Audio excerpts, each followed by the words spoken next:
in this particular lecture, we are going to discuss histogram equalization in discrete case. That is the main agenda for this class. But briefly, we'll just again have the recap of what we have discussed with respect to histogram equalization, and then we'll go to histogram equalization in discrete case, and then we'll see some examples of histogram equalization in discrete case.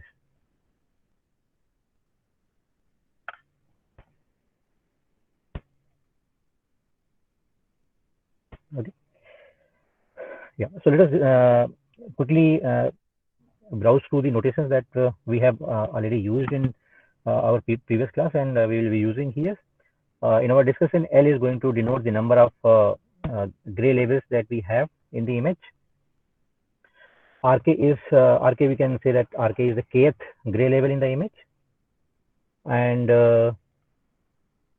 NK is the number of pixels in the image which have RK gray label, and N is the total number of pixels in the image. Okay, and with the help of these notations, we are going to define histogram, and we are also going to define the normalized histogram.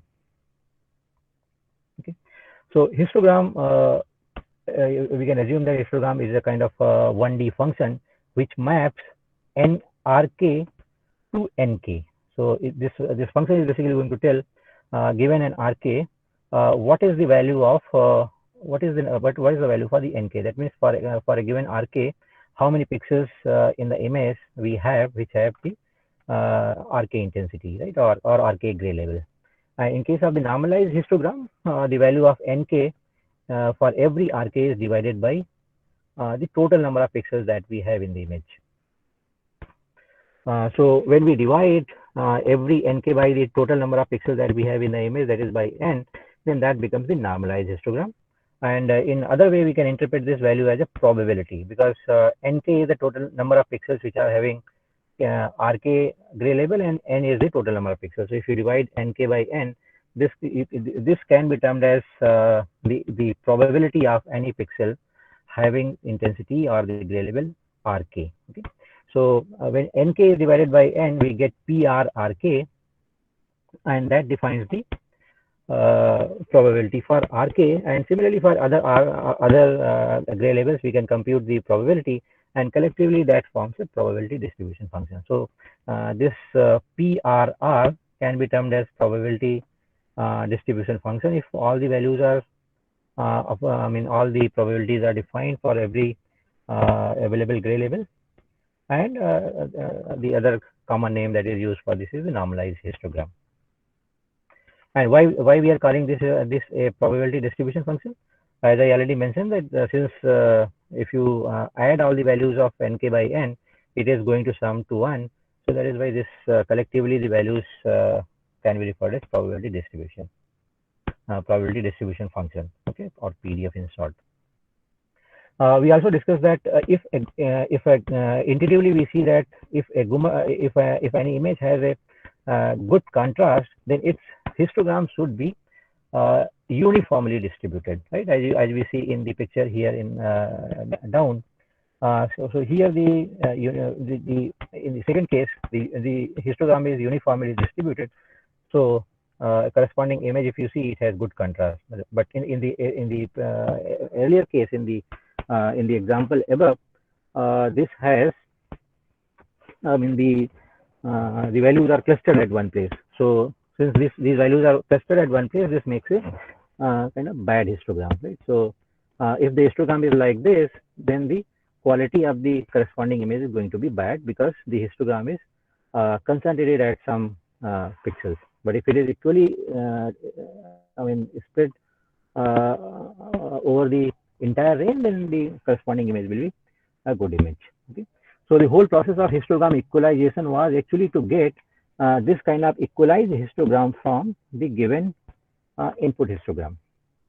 And to accomplish this, we discussed that we need a transformation function TR, which can take value R from the input image, and it can map it to a new value so that the histogram becomes a sparse histogram or a uniformly distributed histogram, right? So the whole discussion of histogram equalization is actually to is focused on defining this transformation function TR. Okay?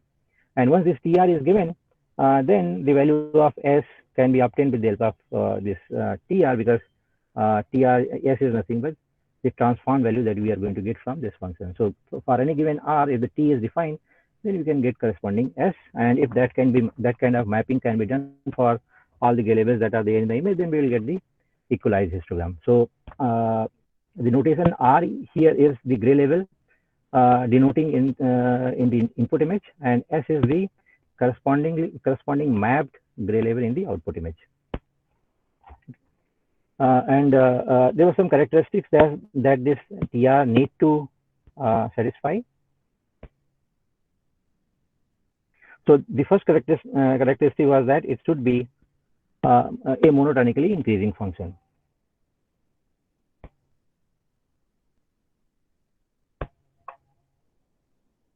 Okay, that was the first characteristic. And second characteristic was that when you are mapping R to S, whatever values you are going to get, they should also lie between 0 and 1, right?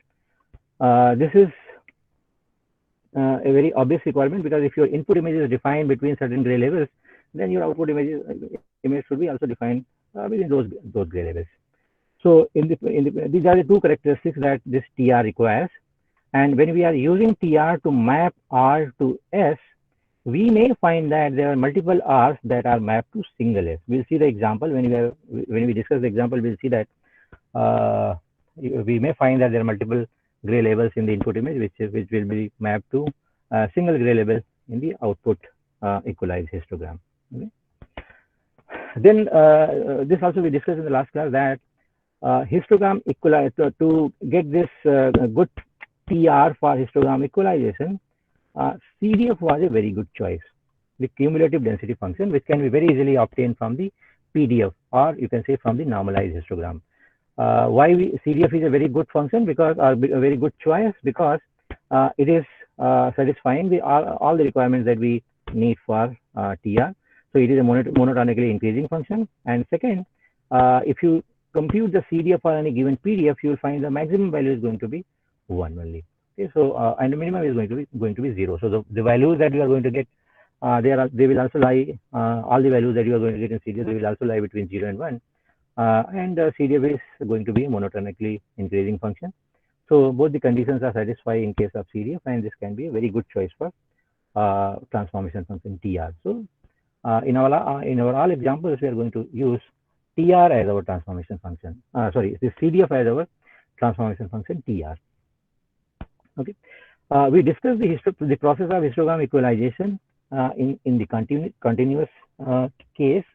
When we say continuous case, that means these variables R or the variable S, they can take any value between 0 and 1. So I mean, any fractional value they can take. But when we will move to the discrete case, we'll see that the R can only take some discrete values. So in the case of in the case when we are talking about continuous function or continuous distributions, R can take any value. R denotes the gray label from the input histogram, or in terms of probability density function, R is the variable corresponding to the PDF that we get from the input image. And when we map R to S, we get, so PR is the probability density function that is obtained from the input image, we can say, or we can say that since we are talking about the continuous domain here, a continuous case, image may not be I mean a good example, because images are the case for the discrete discrete function. So but when we say here continuous, we can assume that this PR that we are considering here, probability density function, this is a continuous probability density function. So that is going to be treated as input in our case here. And when the values of the input probability density function PDF, which are defined with the help of PRR, when they are mapped to a new domain, we get a new probability density function PSS. And as we know that this PRR is going to define in some sense the histogram in the input domain. So this can be any histogram of or a histogram of any shape. But when we are plotting this PS, which is the you can say which is the probability density function, or which is the histogram for the output image, or which is the final output histogram which is obtained after histogram equalization. And so as we said that process of histogram equalization makes the distribution uniform. So that means whatever we get from this PS, that should be uniform distribution. So that if you plot S versus PS here, you will find that this PS plot will be a uniform plot. Okay, that means the values are going to be constant for any given S, because if the values of PS are fixed and they are same for all S, then only we can say that the distribution is a uniform distribution. Okay, so in continuous case, when we map any PR to PS by using the transformation function TR as the CDF, we get a uniform PDF. Okay, so in case of continuous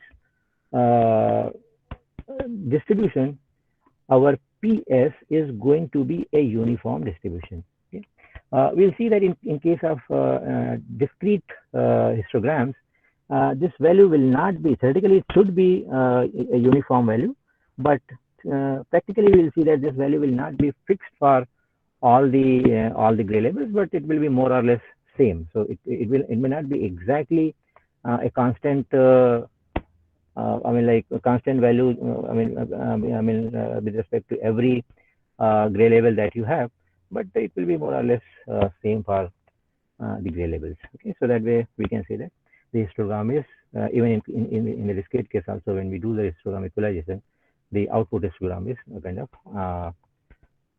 equalized histogram, or it has a uniform distribution, right? So that will be clear when we discuss the examples.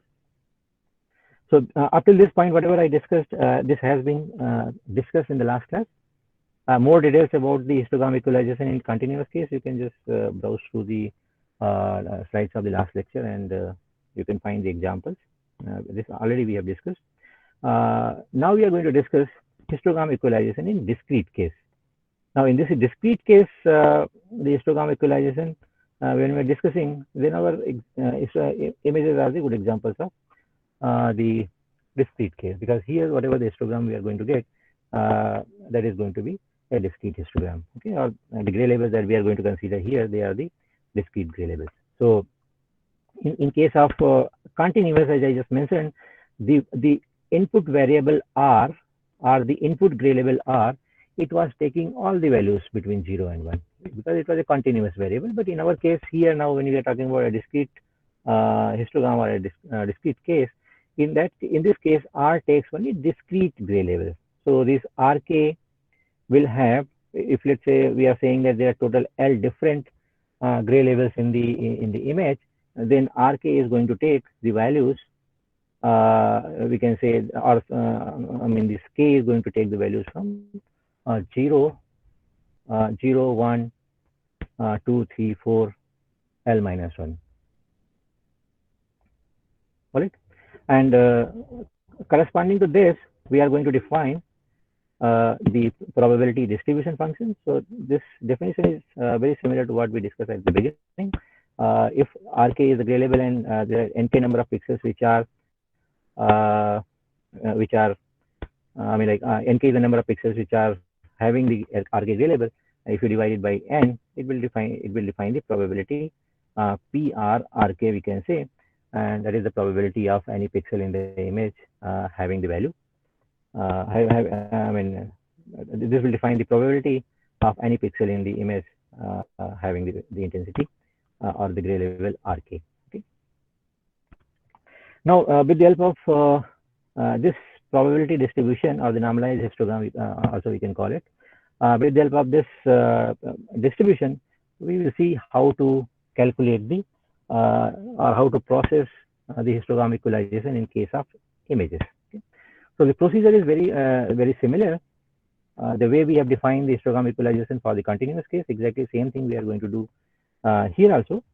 If you remember, or as we discussed here also, the T is going to be our transformation function, which is going to map Rk to new gray label. So we are basically going to define this transformation function T, and as we said that CDF is a very good choice for the transformation function. So here also we are going to compute the CDF, or we are going to use CDF as our transformation function. Now, when we were computing the CDF for the continuous case, we were using integration here, but since this is a discrete case, so in this case we are using the summation. Okay. So this expression that you see here, this is nothing but the CDF, the cumulative density function, and if we just replace the value of PR by the definition that we had here, we get this new expression. And using this expression, we can, given any Rk, we can get the corresponding value Sk. Okay. Here Nj is actually is defining the number of pixels in the image which have jth gray level, or you can say the gray level Rj. L is the number. L is defining the total number of gray levels that you have in the image, and Rj is defining the probability of any pixel in the image to have a gray level Rj, and N defines the total number of pixels in the image. Okay. And as I already mentioned, that in case of continuous distributions, the output distribution that we were getting after histogram equalization, that was guaranteed to be a uniform distribution. But in case of discrete histograms, the distribution may not be uniform distribution, but it will be more or less a kind of uniform distribution. When I show you the examples, I guess this point will be more clear. And once we discuss the example, then again I'll come back and then mention this point. So in the process of histogram equalization, when we are performing this process either in case of continuous domain or in case of histogram equalization in discrete domain, the process is going to be same. So what is the input requirement for this algorithm? The input requirement is that we need the input image and we need the corresponding histogram to that input image. And what is the output that we expect after this process? We expect that once we do the histogram equalization, we will get an equalized histogram. Okay. In the process of equalization, what are the steps that we are going to follow? So from the given image, we are going to compute the normalized histogram, or other way you can say we are going to compute the PDF for the input image. Once the PDF is available, we can very easily compute the CDF from that image. And once the CDF is available, the CDF can be used as the transformation function TR. So once this transformation function is defined, then the process becomes very simple, because now you have to consider one by one all the gray labels that are there in the image, and then with the help of this transformation function, we have to just find out what is the new gray label to which it has to be mapped. Okay, so basically with the help of this TR, we can very easily get the value for S. So for any given R, we can get the value for corresponding value of S. Now let us discuss that with the help of this example, and I hope things will be clear from this example. So for the input image, we have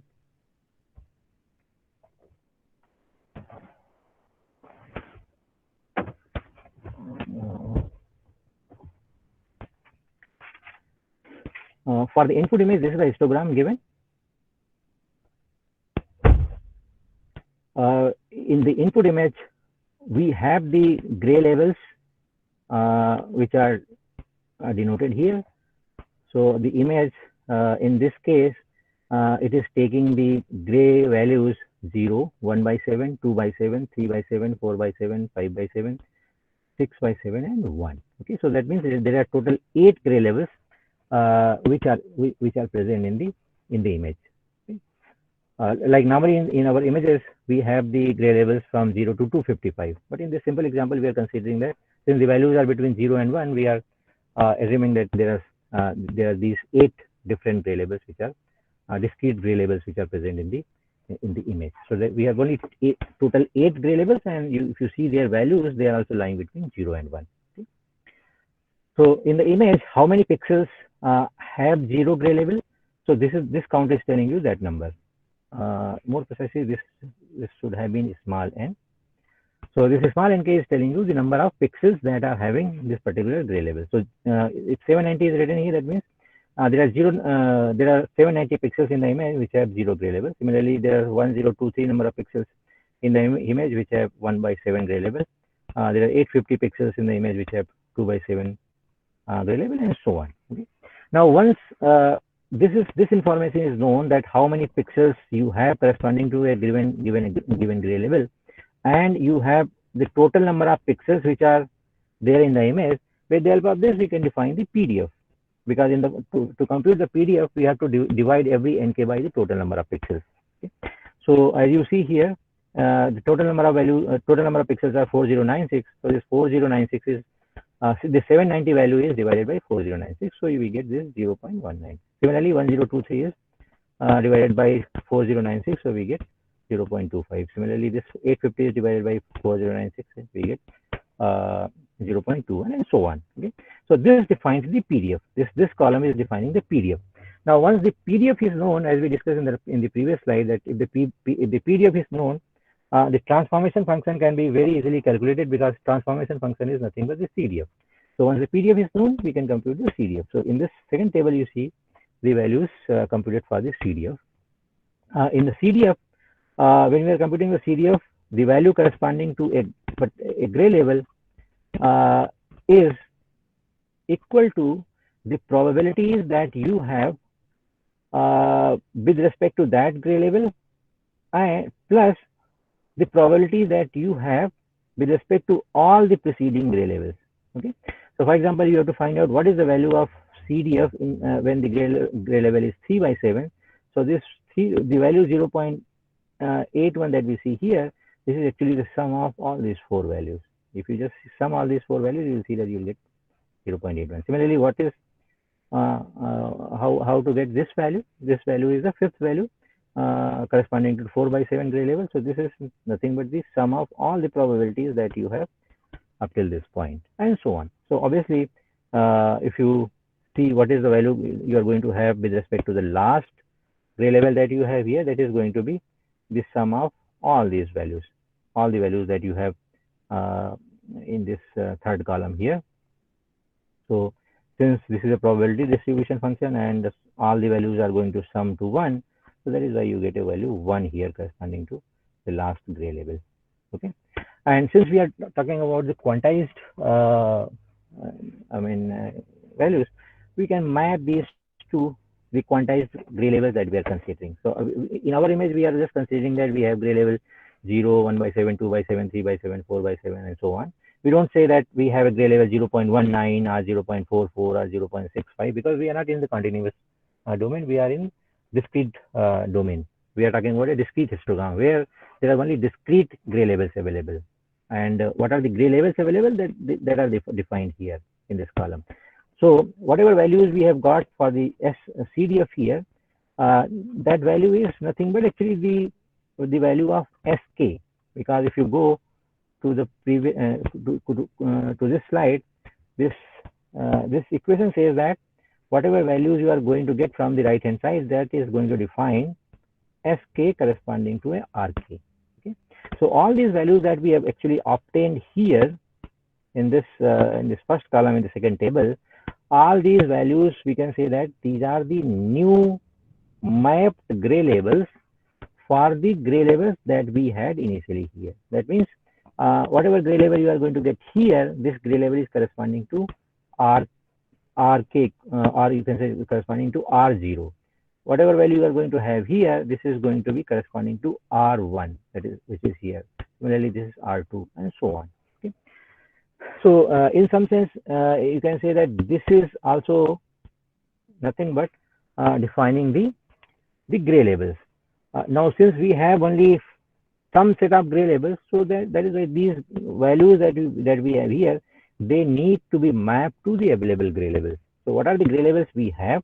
We only have the gray labels that we have listed in this first column here. So that means all these values that we have obtained here, all these need to be mapped to those available gray labels. So we see that 0.19 is actually close to 1 by 7.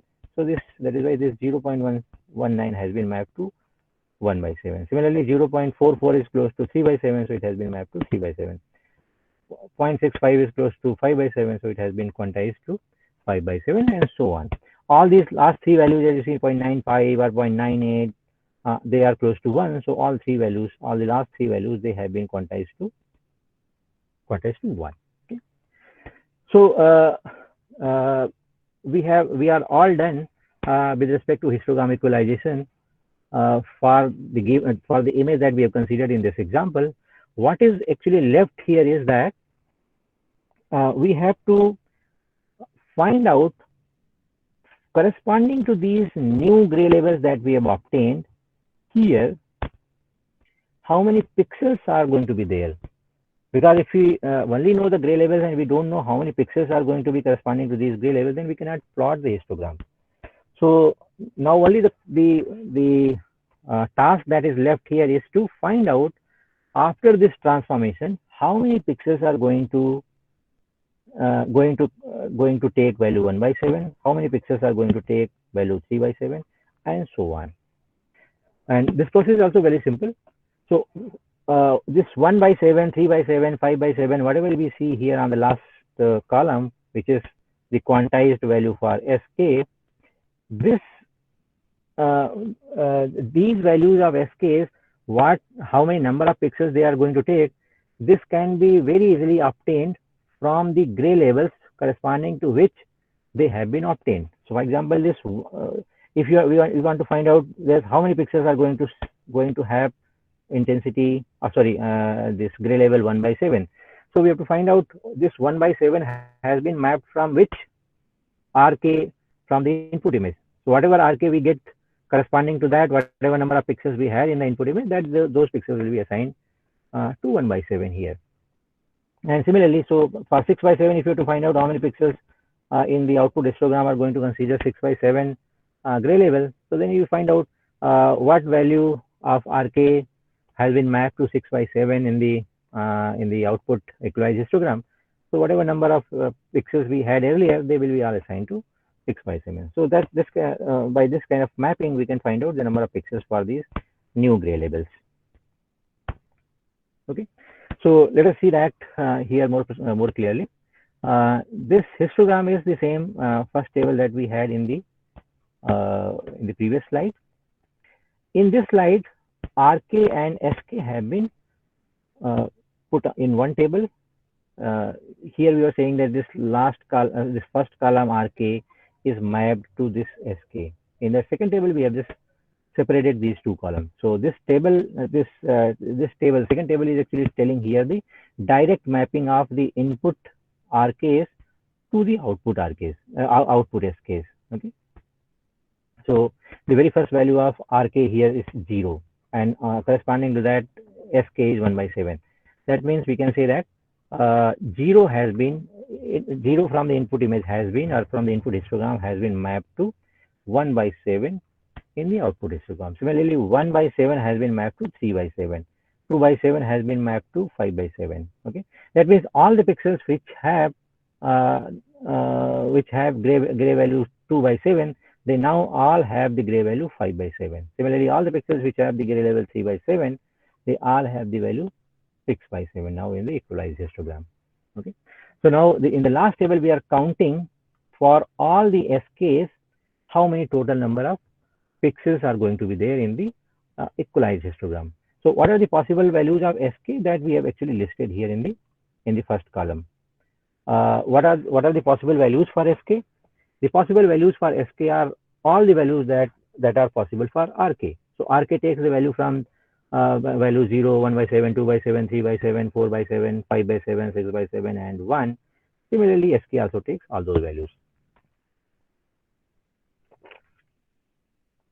Now to find out corresponding to a particular Sk, how many Nks are going to be there, we have to go back to this mapping, to the second table, and we have to find out for this Sk what was the Rk, and from there whatever number of pixels we get, that we are going to keep here. So for Sk equal to 0, if you go to this table, we find that there was no 0 available here in this column. That means there was no pixel from the, or there was no gray label from the input image which was mapped to gray value 0 in the output histogram. So that means there was, since there was no pixel mapped to this value, so this Nk value is 0 here. Similarly, what is the value for 1 by 7? So you see that 1 by 7 is actually obtained corresponding to Rk0. So how many for Rk0 or for gray level 0, how many pixels we have? We have pixels 790. So for 1 by 7, also we have the pixels 790, because 1 by 7 is the mapping for gray level 0 from the input histogram. So whatever number of pixels we had for 0 gray level in the input histogram, they all are now mapped to 1 by 7. Similarly, in the in this Sk table here, where we have the mapping from Rk to Sk, if you see, there is no gray level 2 by 7 in the second column. So that means there is no mapping for any Rk to Sk, where Sk is 2 by 7. So that is why the number of pixels are 0 here. Similarly, for 3 by 7, if you see in the table, 3 by 7 is corresponding to 1 by 7. So for 1 by 7, we have 1023 pixels. So that those pixels are 1023 pixels are assigned here. Similarly, 4 by 7 is no 4 by 7 available in this column in the second table. So this value is also 0 here. Now for 5 by 7, it is corresponding to 2 by 7, and 2 by 7 has value 850. So that is why 5 by 7 is also going to have here the value 850. Yeah. Now for 6 by 7, we see that 6 by 7 is appearing here 2 times. That means 3 by 7 has been also mapped to 6 by 7, and 4 by 7 has been also mapped to 6 by 7. So total number of pixels that are going to have gray level 6 by 7 in the output histogram, they are going to be equal to the number of pixels which have 3 by 7 gray level plus the number of pixels which are having 4 by 7 gray level in the input histogram. So for corresponding to 3 by 7, you have 656 values, and corresponding to 4 by 7, you have 329. So corresponding to 6 by 7, this value is actually nothing but sum of 656 plus 329. Okay. Similarly, corresponding to 1, we see that this 1 is also the mapping from multiple values, 5 by 7, 6 by 7, and 1. So corresponding to 1 in this table, the number of values that we are going to have here, the number of pixels that we are going to write here, this is going to be sum of the number of pixels that are here corresponding to 5 by 7, 6 by 7, and 1. So all these last 3 values, if you sum, you will find that this is going to be equal to this one. Okay. So this way we get the mapping, and corresponding to that, those new gray levels, the number of pixels that we are going to have. And once this is available, then the histogram can be obtained. To obtain this histogram, we have to again divide all these values that we have here by the total number of pixels. Total number of pixels are going to be same. So initially, if we had 4096 pixels, so here also we are going to have 409 pixels. So all these values that we have in the second column here in the last table, they all are divided by 4096, and we get the last column, and that is the output histogram, or the probability distribution obtained after the histogram equalization. Now, one thing you can notice, ideally, all these values that we see here in the last table, in the last column here, they all should have been same, because we say that after histogram equalization, whatever histogram we get, that is a kind of uniform histogram. But in this case, we are seeing that the values are not same. But if you closely analyze these values, then we find that these values are, though they are not same, but they are very close to each other, right? Like this value is 0.19, similarly this is 0.25, this is 0.21, this is 0.24. So most of the values are actually like close to each other. That means, that shows that the histogram that we are getting after the equalization is up to some extent a normalized histogram, or a uniform histogram. Okay? Now, one thing you can notice here, if you remember, we said that when we are doing this histogram equalization, multiple R may be mapped to same S, and that is happening exactly here. So you see that multiple R's like 5 by 7, 6 by 7, and 1 by 7, all these three values, they are mapped to 1. Similarly, 3 by 7, 4 by 7, they both are mapped to 6 by 7. So if you just go back and check that line again, uh, this is exactly what we mean. So it says that we may have multiple values of R which are mapped to single S, right? And exactly the same thing we see there. Uh, in a table, last three values are mapped to same value as you see here in the second table, and these last three values are mapped to same value, and similarly these two values are mapped to the same value in the output domain. Or in terms of R and S, you can say that multiple values of R are mapped to same S. Okay, and one more thing we can notice here, that the number of different gray labels that we are going to have in output image, as we say at the beginning, that they are going to be same. So that means if the input image has gray labels 0, are gray labels defined between 0 and 1, then in output image or in the output histogram also the gray labels are going to be same. But sometimes you may find in case of in case of a discrete histogram, that number of gray labels may reduce, right? Never the number of gray labels will increase, but the number of gray labels or the available gray labels in the image may decrease, as you see in this even in this example. So in the input image, if you see from the first table, in the input image, the image has all possible 8 gray labels, right? Because for corresponding to every gray label, you had some pixels in the image which were having that particular gray label. But if you see the last table, here we say that corresponding to corresponding to 0 gray label in the output histogram, there is no pixel. Similarly, corresponding to 2 by 7 gray label, there is no pixel in the image. Similarly, corresponding to 4 by 7, there is no pixel in the image. That means in the output image, we will not have 0 gray label, will not have 2 by 7 gray label, and will not have 4 by 7. So whatever range or whatever the possible gray labels we were using in the input image, the same number of at most the same number of gray labels will be used in the output histogram or in output image. Okay. In terms of these bar charts, we can see this is this first image that we see here, or the first plot that we see here. This is corresponding to the input histogram, which is actually nothing but these values. Okay, because this is this histogram corresponding to the input image. And when the equalization is done, we get this histogram, this last histogram defined with delta PS.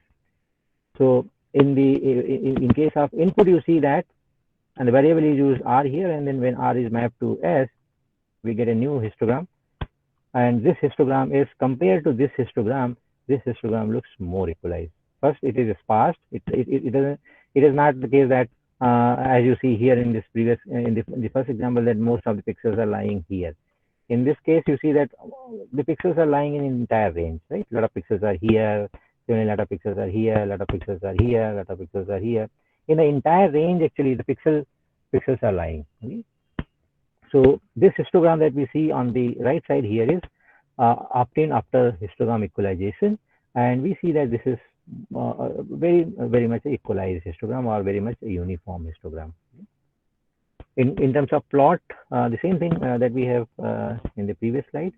In terms of this continuous plot, we see that this blue curve representing the input histogram, and after histogram equalization, we get this red curve, which is a kind of uniform distribution. Okay. Here, this is a side-by-side plot, which shows actually that corresponding to a particular gray label, how many pixels we had in the input image, and how many pixels we are having in the output image, or in the output in the equalized histogram. Okay, for example, corresponding to gray label 1 in the input image, we only had very little pixels, because this bar is very small, but in the output we have a lot of pixels having intensity 1. Similarly, corresponding to intensity or gray level 6 by 7, we had very little pixels in the input image, but we have a lot of pixels in the output image, which are having 6 by 7 gray label. Okay, and so on. We can just compare all the bars here. In terms of enhancement, we can see this example. So corresponding to this input image, we had this histogram. So this was the input histogram, and this was actually concentrated. You can say only in these intensities from here to here. Okay, there was very less number of pixels available for these intensities. But when the histogram equalization is performed, the distribution or the histogram becomes sparse, uniformly distributed histogram, and corresponding to this histogram, whatever image we get, you can see that that image is actually a better image compared to the previous image. Okay, so we see that here the contrast is much better compared to the previous image.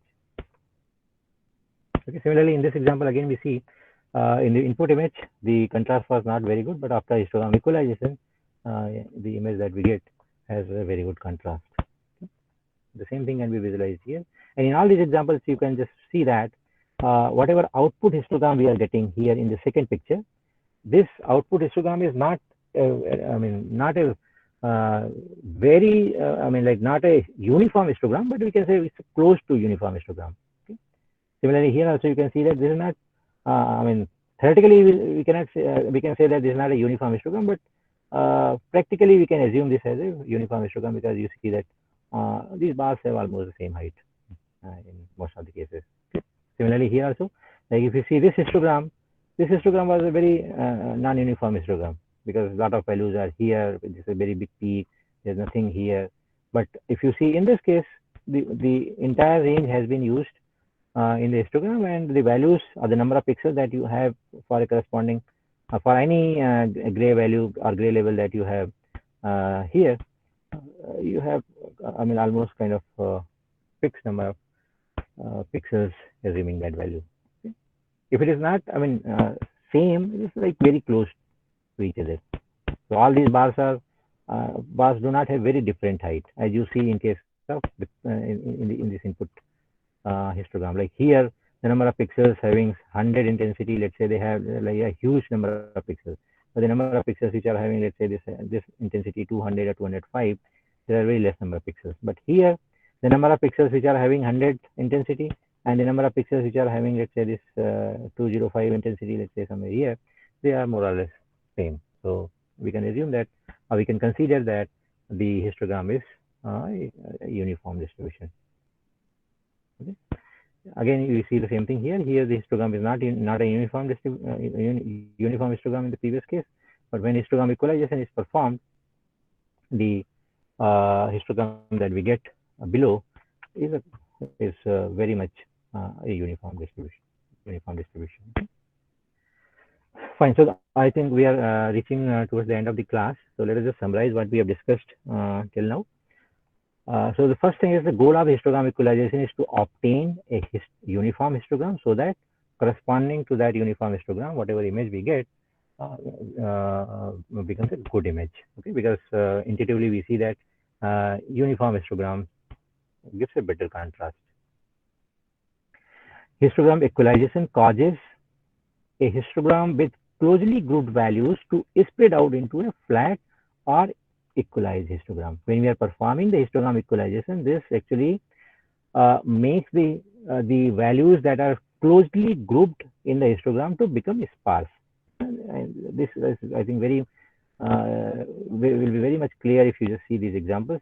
You see that a lot of pixels are grouped at one place in all these examples, but when the histogram equalization is performed, they are actually like distributed across the available gray labels, and the histogram which was concentrated at few places becomes a sparse histogram. Okay, that's what exactly we mean by the second statement here. And when we are doing this spreading or flattening of the histogram, it actually makes the dark pixels to appear darker and the light pixels to appear lighter. And because of this only, our contrast gets enhanced, because in the contrast we need a difference. There's some separation between the light pixels and the black pixels. If the light and dark pixels, if the light and dark pixels both become same, or they they have the same kind of intensities, then we will not be able to separate out the objects from the background. But if the dark pixels are made to appear more dark, and light pixels are made lighter, then there will be a separation between the light and dark pixels, and the things will be, or the objects in the present in image will be very clearly visible. Okay, and this point is also a very important point. Histogram equalization is a point process. We have discussed two types of operations on the images: point operations and the neighborhood based operations. In the process of histogram equalization, to map any RK to SK, we only need the value of RK. We don't need any intensity from the neighborhood of any pixel. Okay, so if you know that a particular pixel has a gray level, let's say 1 by 7, so we just, by just using this value 1 by 7, we can find out what new gray level it will get. Okay, up to which new value of SK it will be mapped to. Okay, so this is a point process. And as I mentioned in one of the examples, that histogram equalization does not introduce any new intensities. It doesn't introduce any new intensities. The number of the intensities that we are going to use in the equalized histogram, they are going to be same intensity that we had in the input image. In some cases, we may find that the intensities, the number of intensities or the number of gray levels that are used in the output histogram, that may become less, but it will not be, it will never be more. So that is what we mean by this third point. Existing values will be mapped to new values, keeping actual number of intensities in the resulting image equal or less than the original number of intensities. Okay. So number of intensities that we are going to use in the final image, they will be, or in the equalized histogram, they will be either same or less than the number of intensities which are used in the input image or in the input histogram. Okay. In the example, in the first example that we saw here, in this example, the number of intensities were reducing. In this case, in the input image, we had all 8 different intensities available in the image, but in the output case, in the output image or in the output histogram, we only had 5 different intensities. There was no pixel corresponding to 0 intensity, 2 by 7 intensity, and 4 by 7 intensity.